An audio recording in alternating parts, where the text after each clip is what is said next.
It's time for Conversations with Candy. And today I thought I would just do a little bit of chatting on a topic that I'm kind of passionate about, I guess you could say. Something that really interests me and that, I don't know, I guess some people probably aren't very interested in it. And if you're not, you can quit watching now. But I'm very interested in being self-sufficient and in emergency preparedness, I guess you could say. I know there's like a lot of people termed or dubbed prepper out there, and I don't know if that's exactly what I would consider calling myself. I mean, I guess it's just that in the last 5 or 6 years there's been so many natural disasters and just different things that have got me thinking, like, what if something bad happens? And not necessarily like end of the world, but like, what if the power goes out? I mean, I live here in Utah, and we get really, well, not super bad winters, but there's been times, depending on how rural you are, where the power has gone out. For instance, last night, like, the power didn't go out for me, but it went out for half the city. There was, like, some random fire near a transformer or something like that. I haven't kept up with the story since in the wee hours of the morning. I couldn't sleep last night. You know how it is sometimes. Your brain just starts swirling and twirling, and next thing you know, it's 3 a.m., and you're like, why? Or maybe you don't know. I don't know. Anyway, sometimes my brain just doesn't like to shut off. Anyway, so, half the city was without power, and luckily it was only for a few hours, but, I was thinking about, like, Superstorm Sandy that we had on the East Coast not that long ago, and, like, all the people there, none of them were really ready for any of it. They were all at the grocery stores trying to, get gas in their cars, and just, they were without power for several weeks. And I kept thinking, gosh, I hope they have enough food, and I hope the grocery stores don't run out of food, since there was, like, I'm sure they could get trucks in maybe, but if the roads were bad and the lines were down, I'm not sure how good it would have done. And then there was Hurricane Katrina way back when, and, I don't know. There's just so many different things that happen that I feel like it would be irresponsible of me to not have enough food for me and my family, I probably have way too much food at my house, but I kind of feel like, I don't know, like, I remember reading something from the Red Cross saying that all civilization is like 9 meals away from starvation, and, all it would take was like a natural disaster, and, everything would just like fall apart. And it made me think, well, how much food do I have, and how much could I feed my family for how long? Like, could we survive for 2 weeks without electricity? Could we survive without going to the grocery store for a couple weeks? Would we be okay? And so, like, I just stock up on things while I'm on sale, or while things are on sale, and I got a deep freezer for that. And you've seen some of my grocery hauls, and I'm sure they're like, whoa, how much food do 2 people need? Not that I don't feed other people all the time, because I do. There's a lot of people who have babies in my church and who get sick, and I make meals for them. I made 4 meals this past month, so, I mean, there's that. But, I don't know, like, I don't know. I just have this need and I just feel so strongly about being ready for whatever comes, like being prepared, like the Boy Scout motto, always be prepared. Because I figure, sure, nothing could happen and I'd be fine. But if something happened and I didn't have anything, I'd be totally in trouble. So I wanted to talk to you guys about this book I bought a long time ago. And it's not like, well, I guess I'll just show you. Well, I have a cup of tea here before we get to the book that I made, even though it's the middle of summer. I just felt like, I don't know, when I chat, I feel like I kind of need something calming and soothing, because, I don't know, I like it. Anyway, this is from a company called Sarah, I guess, and I got a sample of their tea, and this says, Sarah, be aware, act, and reflect. And this blend, I guess, is called Creative Energy. And it says, I'm opening up to new things that spark my creative energy. And that's kind of why I drank it this morning, because I'm going to be talking about creative stuff. Anyway, and it's got like organic rooibos. I know, Anna, you told me to roll my R's, and I know I'm just butchering it still. But anyway, organic honeybush, organic orange peel, organic safflower, organic hibiscus, and natural flavors. Anyway, so I just put like a little bit of honey in there, and I get my honey from locally. It's raw honey that's sourced from here in Utah. So, I mean, it's in-state, although I don't think it's locally as in, like, you know, down the road. I think it's like a couple hours away, but it's still within state, so I count it as local. Anyway, and then I've got my lunch over here, which I will be eating, just a turkey sandwich, some cherries, because it's cherry season. Yes, my favorite season ever, and a couple pickles.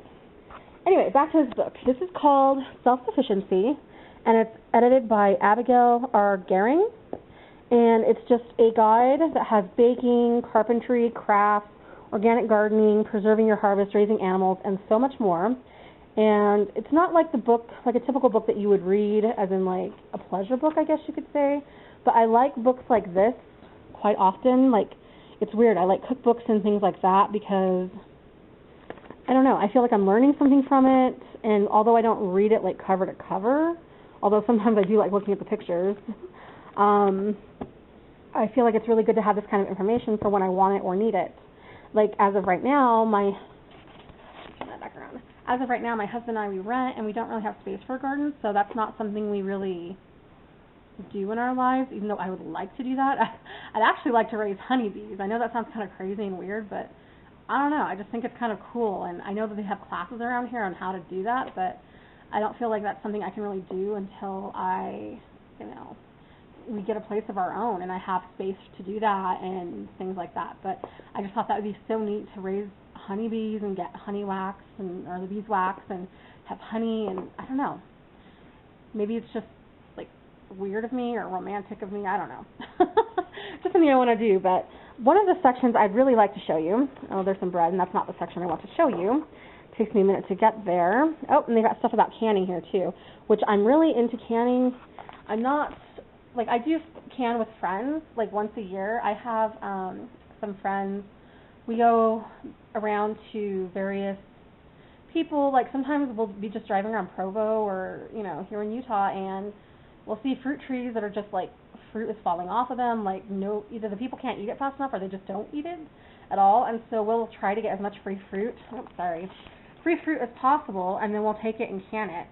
A couple years ago, we did canned pumpkins. Like, right after Halloween was over, we went and collected as many pumpkins as we could get, and we have like tons of pumpkin puree now, you know. Or I have right here like a jar of cherry syrup. So we do like to can some of our own stuff. I'm not very good at canning all by myself, but when I have like other people helping me know what to do and get it done, then I do a whole lot better. But one of these days, I am going to get it on my own. But there's a crafting section in here, which I thought was super fun. And they have it broken up into spring, summer, autumn, and winter. I don't know if you can see that there. There we go. And there's a big, huge picture over here of some soap with some lavender, some homemade soap. And I have made homemade soap before. It's kind of complicated, so I probably would want somebody to walk me through it again a few times before I would be confident doing it myself. But it does require chemicals to do that, and you have to have very specific temperatures and things like that on some of the chemicals, and so it's like you have to really follow the directions very carefully. But it does make a ton of soap, and the soap is very nice. So, and it's a good It's a good hobby to have because, I mean, being self-sufficient means you don't have to rely on anybody else as much as possible, you know. And so if it's something you can make yourself, then you control what goes into it, and I don't know, you're just more in control of your own life. And maybe that's why I like self-sufficiency as well, because, you know, I decide, I'm in charge, and I don't know. You know me, well, maybe you don't know me, but I'm a control freak in case you didn't know. Anyway, they show you how to make wreaths in here using twigs and or grapevines, and how to bend them, how to blow out eggs to make your own egg decorations. For Easter, if you're into that, and different types of dye or natural dyes, how to make your own terrariums. And there's one on here on natural dyes for those of you who might have like allergies to food coloring. Like, I have a cousin who can't have any food coloring because it gives her seizures. So she can only have chocolate, or she can have candy from like Trader Joe's or Whole Foods, where they use natural dyes, like cabbage, like red cabbage for purple or something, you know. Otherwise, she can't because it will hurt her. And then there's mosaic flower pots, like you break up other flower pots here, and it teaches you how to make beautiful mosaics like this on the side of terracotta flower plants. How to make flowers or bouquets for homemade weddings, or just how to make sugared flowers, just like all kinds of little things, but even how to sew your own hammock. And I don't think I have a needle that big, but I'm not even sure where I would find a needle that big, but I think that is just super neat that they teach you how to do this, and that, you know, if you had the right tools, you could sit there and you could make this yourself instead of buying it. And how much more nice would it be to lay out in your backyard in something you made, you know? I don't know. Maybe I'm just crazy. Berry ink and feather pens. That's kind of cool. It says, during the Civil War, soldiers made ink out of berry juice and used feathers or corn stalks to write important letters. Wow, that's interesting. I didn't know that. It says, vinegar helps to retain the ink to retain its color, and the salt acts as a natural preservative. So you make it out of with like vinegar, salt, and berries. Very interesting. You never know what you're going to learn. How to do garden potpourri, like for those of you who have beautiful gardens or can get your hands on flowers and herbs and things. Teaches you how to make potpourri. And some of the stuff I think would be really fun for kids to do, to like learn how to make stuff or how to do certain things. I don't know, you know, like during the summertime, it's like they're always like, I'm bored, Mom, I'm bored. But if you give them something to do, it'll be like a life skill that they'll learn forever and that they'll have forever. And, you know, they'll be making something useful, and it'll be keeping them from getting bored. Like this one talks about how to make wax flowers. Apparently you take 2 pieces of wax paper and you take your very thin flower or plant and you put it between them and you use a hot iron to iron over it, and it transfers the wax from the paper to the plant. Teaches you how to do swings or tie knots, different knots for fishing. It even teaches you how to make kites, like a little frog kite here. And then there's like a butterfly one over here and a fish. And then a shield, which you can do patriotic or out of other colors, or even a Japanese square one. How to do boomerangs, how to throw a boomerang, because I'm sure most of us haven't unless we're from Australia or something, right? Even how to do like a sundial in the sand. And I remember learning how to tell the time at girls' camp. I went to girls' camp for about 6 years while growing up, and we learned how to cook, putting tinfoil like in a cardboard box and putting the food in there like a hot box, and using the sun to cook our food. We learned how to tell the time using a stick and just drawing a circle around it, and depending on where the sun was, the line of the shadow of the stick would fall at a certain number around the clock, and you could roughly tell, like, oh, it's 5 o'clock, it's 4 o'clock, it's 2 o'clock, based on where that shadow fell. And that was always really handy because, I mean, I don't know, you never know when you're going to get lost in the wilderness, or, I don't know, when your clock will stop working, and I don't know. It's just good information to have. You never know when you're going to need to use it, and maybe you never will, but I'm one of those firm believers in you can never have too much information, you can never have too much knowledge. I mean, whatever knowledge we gain, I feel like we take with us to the other side. We might leave our cars, we might leave our homes, we'll leave our jewelry, but everything that we have up here is what we get to take with us. It's who we become, it's who we are, and I just feel like you never stop learning. No matter how old you are, you should never stop. Anyway, this is the section I'm really interested in and I want to talk about mostly today. Candle making. How to make homemade candles. And as you can see here, I have this jar, which I haven't washed yet, but this is just an old spaghetti jar. I just took the label off, and it had spaghetti sauce in it. And I found a website basically that shows you how easy it is to make your own candles. And you can use any kind of jar or glass votive or cup or just anything. Like if you have like a thrift store or anything nearby, or just have something pretty that you want to keep but don't necessarily want to drink out of, or that's decorative, you can make it into a candle. And I was looking online at Amazon, and you can get a 10-pound bag of soy wax, like pellets or chips, for $20. And, you know, the wick stuff, I was looking at wicks, and you can buy a spool of like the wicking thread like I think it's 100 feet for $5 or $6, and you can buy like the little tiny metal things that hold the wick down for $5, and you get like 30 or 40 of those or something, you know. And so I was like, well, it's really inexpensive to make your own candles, and if you use essential oils, you know, I was thinking it'd be great to make your own citronella candles for the outdoors, like if you have like a patio or a porch, or you like to barbecue or spend a lot of time outdoors, but you don't like flying bugs, like, you know, mosquitoes and stuff. You could put citronella essential oils in your candle and light it up, and it wouldn't cost you that much, and it would keep the bugs away, you know. Or I was thinking, you know, you could also do things for like aromatherapy, or just like scented candles that you like or want. And if you want to add color, you just use a crayon, like a colored crayon or crayons if you want to make it more than one color. And you put it in the wax into like a measuring cup, and you put your essential oils in there, and you put your crayon in there, and you microwave it until it melts. And then you just simply put your wick in here and have a piece of the wick draping over the side, and then you just pour your wax in until it fills up to where you want it, and then you just cut your wick, and then you can put the lid back on. And I thought, how neat would that be? I could use it for emergencies. You know, we could keep them on hand in case the power ever goes out. We'd have like at least some light. We could use it for just decorative purposes, like if I wanted to make one for every season, or if I wanted to put like maybe dried fruit around the edges, or like I think there's a picture of something like that in here. Hold on. In this book, if I can get the page to turn, that is. Ah, like this. Like how beautiful is this candle? Like how pretty is that? Like I could do something like that, something decorative, and it could make like a really pretty gift for somebody, or just be something nice for around my house. And I thought, you know, we're always going camping and we're always barbecuing outside, and so it'd be helpful to have candles for outside too. And I just thought, you know, it'd make a great Christmas gift, a birthday gift. It could be just for just about anything, and it wouldn't cost that much money, and I can make it myself. And the other thing I wanted to make was beeswax candles. They're a little more pricey, and that's these ones right here, these rolled ones.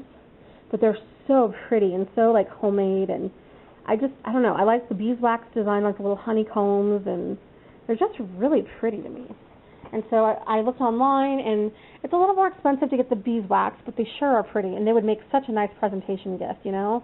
Like if you were to make a bunch of them and tie 2 or 3 of them together with some pretty raffia or some pretty ribbon, it'd be nice, like a little hostess gift for the holidays, like, you know, to go on somebody's Thanksgiving table or their Christmas table, or just, I don't know, I just think they're really pretty. And I just thought it'd be so much fun to learn how to make candles. And I feel like it's something useful and handy, and I don't know. I just thought that'd be a good skill to have. And so that's kind of what I wanted to show you guys. Mostly was like the crafting stuff that they have in this book. I mean, they have like a lot of other things like animal husbandry. Not that I have any animals, so it doesn't really apply, but it's good knowledge to have just in case.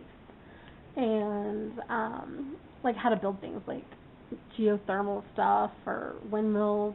Just things that nobody really knows how to do anymore, you know? I mean, I always wondered, I'm like, how did they make shoes back in the day? Like, how do you learn how to do that, you know? Because, I don't know, like, I can sew clothes, but I can't really, you know, make shoes. How do you make shoes? I don't know. It's just like lost arts and lost skills that I think are fun and handy to have. So anyway, I'd love to know you guys' thoughts on, you know, like, are you into preparedness at all? Is it something you really care about? Something you could pass on? I mean, hopefully I don't come across as some kind of nutty, because I know there are some, like, crazy people out there that do some crazy things, but, yeah, anyway. And, you know, like, what sort of things do you like to do? Like, what sort of skills? Are you into self-sufficiency at all? And if so, what sort of things do you like to do? Do you like to garden? Do you like to can your food? Do you like, I don't know, like, what sort of things do you like to do and that are interesting to you as far as like self-sufficiency goes? And if you're not in any of those things, is there anything that you'd want to do, like want to learn how to do? Like for me, I don't know how to, you know, have bees, but I'd love to do that. Or I've even seen book binding classes, and I thought that'd be so fun to learn how to like bind books. And you could make your own journals, or I don't know, something. I thought that'd be really fun to learn how to do. And I just feel like there's so many things out there that, I don't know, that we've let other people do for us for so long, and sometimes it's just nice to have something handmade and to be able to take pride in something that you've made yourself. And yeah, anyway, thoughts, comments, questions, anything you guys want to talk about, just shoot me, a comment down below, and I look forward to hearing from all of you, and have a beautiful week.